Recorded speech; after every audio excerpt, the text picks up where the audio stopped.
So when we talk about healthcare, we consider the healthcare service provider, uh, which is hospitals and the pharmaceutical companies, who are serving on the medical side and research side. And then we have the clinical research companies who are doing the clinical trial and keeping a lot of records for drug delivery and the compliance of the drugs. So we have to achieve more with the fewer resources what we have at work, or if they are working from offline, most of the back office tasks, then we have to achieve more from what they are working. On the same time, we can't depend on the lot of individuals to do specific tasks because we don't know when they get infected or there is a medical emergency in their home. So we have to make certain processes, which can be hand-holded with more than one employee. So in case of unavailability of the employee, we can do the process with the other employee. So the robotic process automation is a technology, which is basically a software robot, and the software robots can work with any kind of GUI available in your organization. So we are talking of any applications which is used by the healthcare companies. So the software robots, they don't need any training and they just can work on all the applications used in your organization.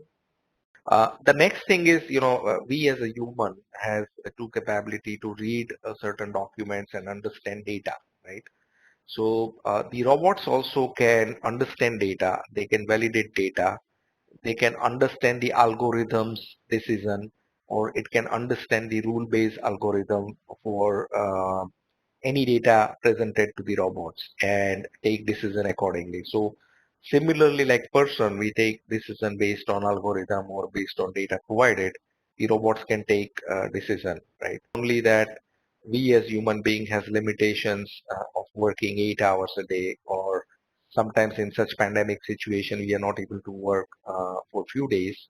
But the software robot is a software program, so it can work 24 by 7 by 365, and that is the biggest advantage in today's time where we have less employees and the less productivity because employees are not attending the work, and the robots can do majority of the work which you are doing on daily. What all things can be automated?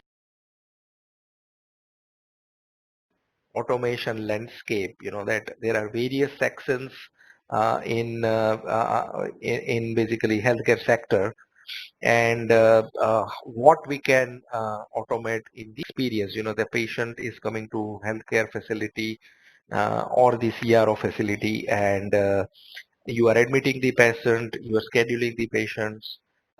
Basically, you have some patient helpline where they are calling up, or their treatment data, or their insurance data, their billing and accounting. So all this, the collection, so all these things, which is there as a majority of the work, what the healthcare office. Then you of course have the back office, which is running the business operations, the human resource operations, because you have a lot of staff, which is coming in shift, and there are staff who are not coming, and you have to put the replacement staff, or the duties needs to be changed.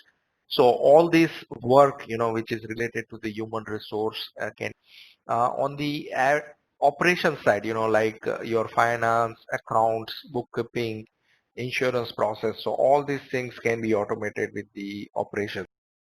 Most important in healthcare is the regulation and the government compliances, quality, safety and security, health standards and things like that. So, and often these things are person dependent and never automated, because you have to put certain information to maybe government dashboards or government applications, or you have to feed certain monthly or quarterly reports for the regulatory requirement. So all this work, which is repetitive of nature, and the risk of missing those work is very, very high. So this all work can be automated using the RPA or software robots.